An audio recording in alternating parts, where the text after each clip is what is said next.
Selamat datang para investor. Kita semua sering banget ya dengar janji-janji transformasi hijau dari emiten. Tapi pertanyaannya selalu sama. Ini beneran transformasi atau cuma ganti baju biar kelihatan keren? Nah, hari ini kita nggak akan ngomongin wacana. Kita akan bedah tuntas bukti-bukti fisik di balik perubahan besar PT Maharaksa Biru Energy atau OAS. Oke, kita langsung aja ke pertanyaan utamanya ya. Buat kita sebagai investor, yang penting itu kan simple. Apakah manuver OASA dari bisnis konstruksi ke energi hijau ini benar-benar perubahan fundamental di operasinya? Atau ya sekedar cerita bagus yang sengaja dibuat buat naikin harga saham? Untuk menjawab itu, ini roadmap kita. Kita akan telusuri 5 titik penting. Pertama, kita intip mesin operasionalnya. Terus kita lihat aset fisiknya. Lanjut kita cek kemenangan proyek-proyek besarnya, kita selidiki siapa teman mainnya, dan di akhir kita akan sampai di satu pertanyaan yang paling krusial. Oke, kita mulai dari pilar pertama. Visi sebagus apapun, kalau nggak ada mesin yang jalanin, ya percuma. Jadi, gimana sih caranya OASA mengeksekusi strategi hijau mereka di lapangan? Yuk kita lihat di balik layarnya. Nah, ini dia strukturnya. Kelihatan kan OASA ini nggak kerja serabutan. Mereka bentuk anak-anak perusahaan dengan tugas yang super spesifik. Ada MBB buat urusan biomasa, ada IML dan IK yang fokus ke sampah, terus ada Telesis buat industri kayu. Masing-masing ini ibarat roda gigi khusus yang punya satu fungsi di dalam mesin besar OASA. Ini menunjukkan strategi yang fokus, bukan asal coba-coba. Oke, struktur yang rapi itu penting. Tapi kita sebagai investor kan butuhnya bukti fisik ya kan? Sesuatu yang bisa dilihat dan diukur. Jadi sekarang kita pindah dari struktur di atas kertas ke aset nyata yang udah produktif. Dan ini dia bukti pertamanya. Pabrik wood chip di Bangka Belitung. Dan catat ya, ini sudah selesai dibangun Februari 2024 lalu. Ini bukan lagi gambar renderan 3D di presentasi loh. Ini aset fisik yang beneran udah berdiri. Ini jawaban telak buat pasar yang mungkin ragu, jangan-jangan perusahaan ini cuma jual mimpi. Nah, poin paling krusialnya, pabrik ini bukan cuma pajangan. Pabrik ini udah ngasilin duit 6,92 miliar rupiah dalam 9 bulan.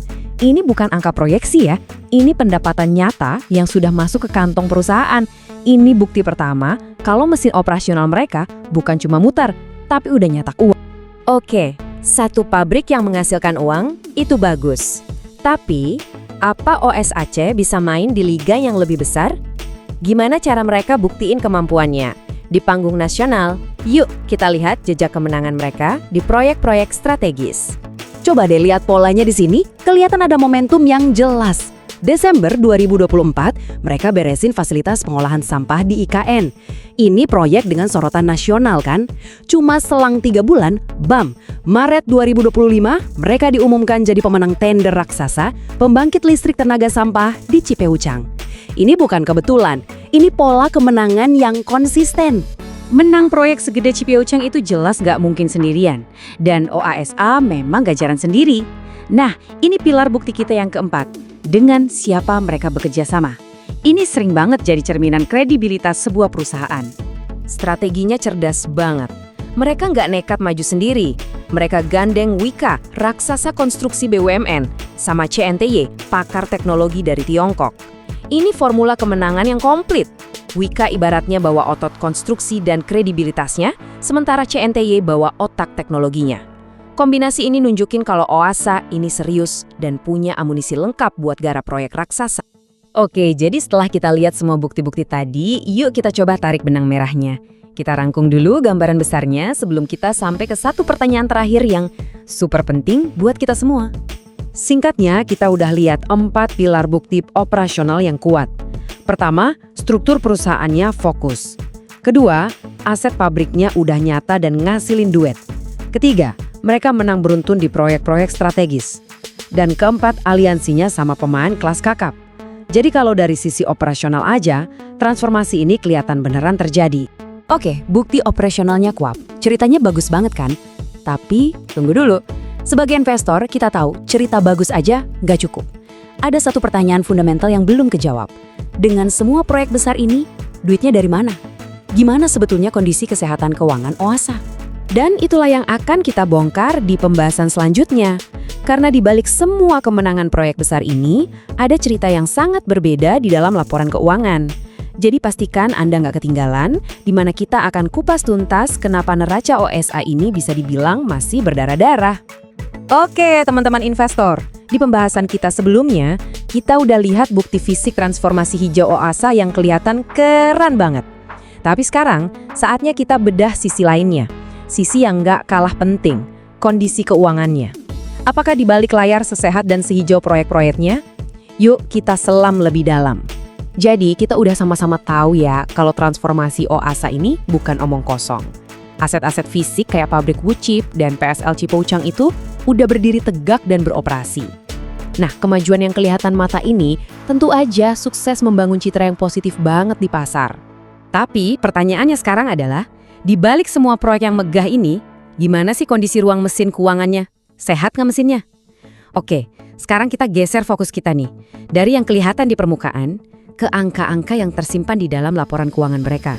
Dan jawaban pertama yang kita temukan dari laporan keuangan mereka, jujur aja cukup jelas.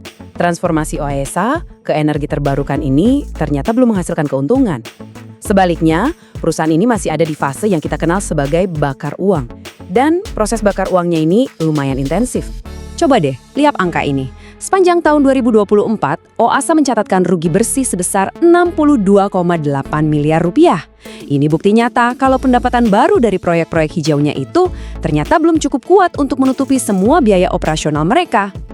Dan ternyata tren ini masih berlanjut loh. Sampai kuartal ketiga tahun berikutnya, kerugiannya masih tercatat di angka 14,37 miliar rupiah. Ini makin memperkuat dugaan bahwa fase bakar uang ini perjalanannya masih cukup panjang. Bahkan ada yang menggunakan metafora yang kuat banget, fase berdarah-darah. Wah, sebuah gambaran yang sangat jelas ya, bahwa uang yang keluar dari perusahaan itu jauh lebih deras alirannya daripada uang yang masuk. Inilah inti dari tantangan mereka saat ini. Oke, sekarang kita masuk ke masalah yang paling mendesak.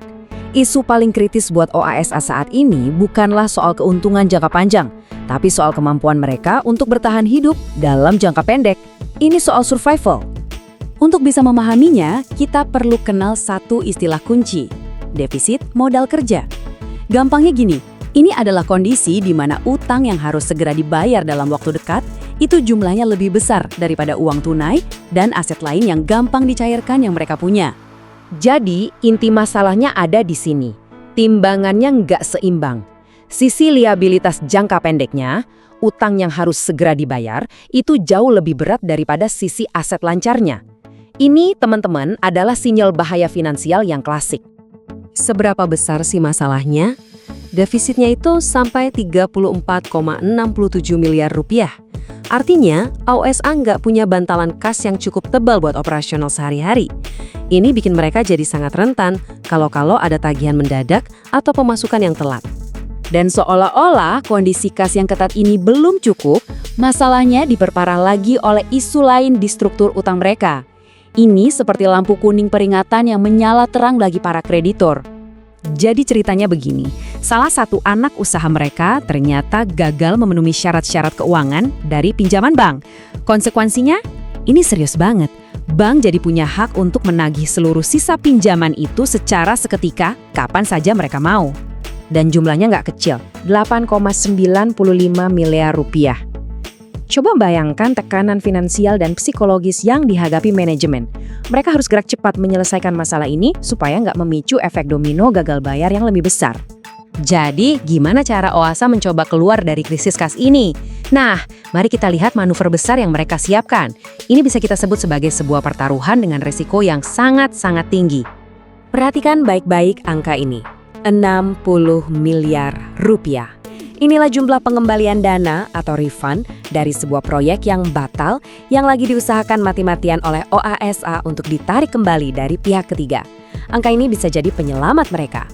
Situasinya benar-benar seperti dua sisi mata uang.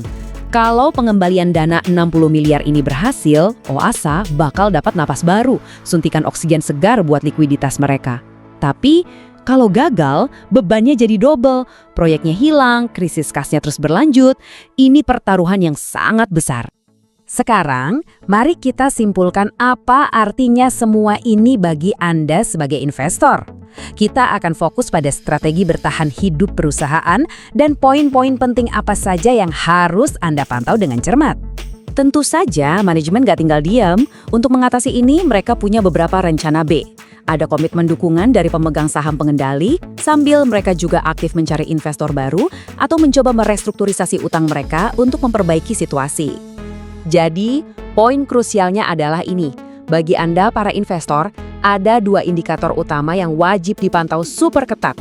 Pertama, apakah utang jangka pendek mereka mulai menunjukkan penurunan yang signifikan? Dan kedua, yang paling penting, apakah dana 60 miliar itu benar-benar sudah ada konfirmasi kembali ke kas perusahaan?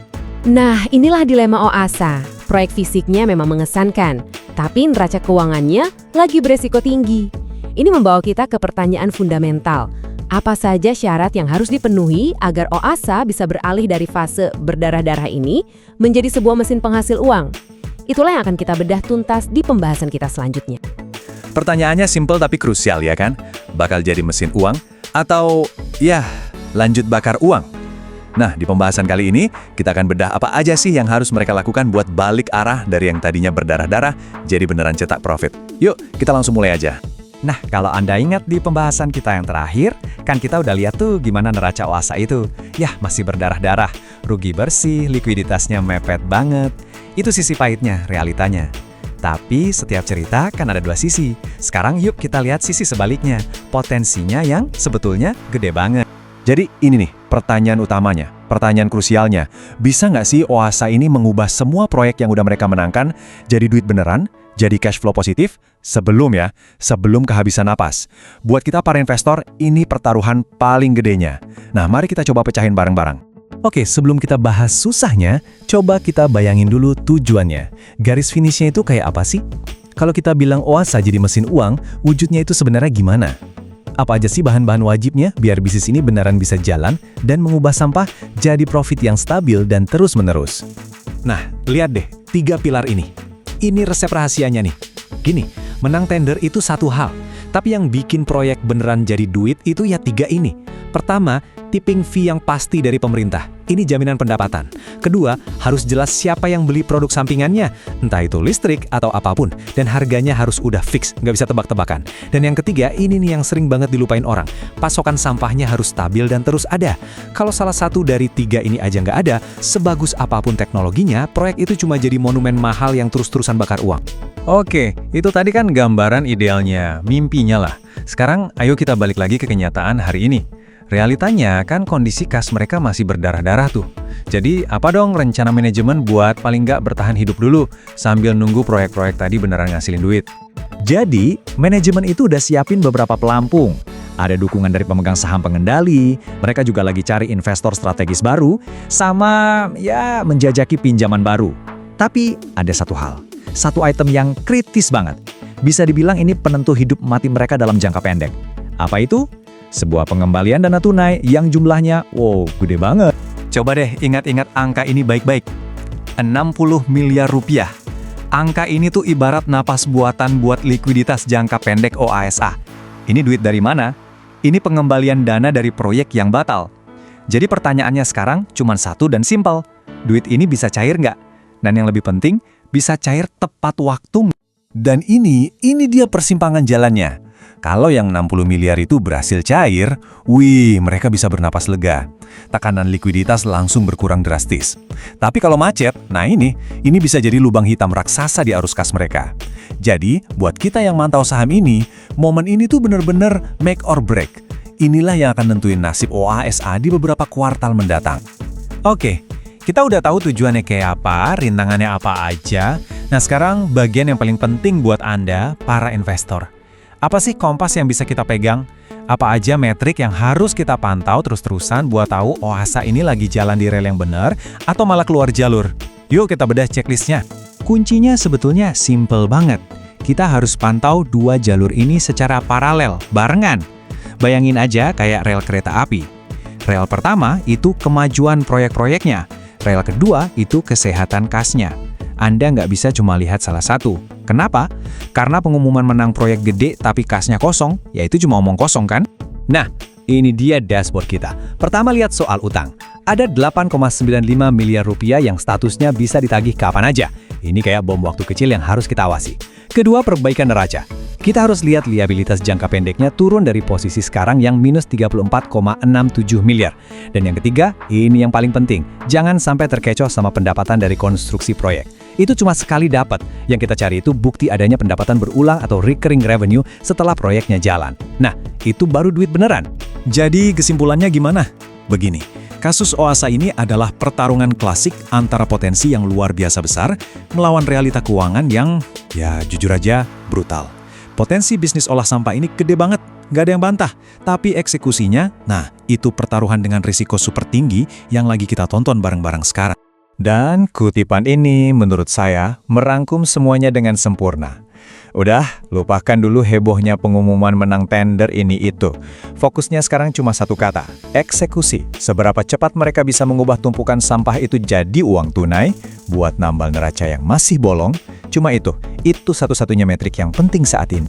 Tentu saja, perlu diingat ya, pembahasan kita kali ini tujuannya adalah sebagai kompas untuk membantu Anda menganalisis, bukan rekomendasi untuk beli atau jual.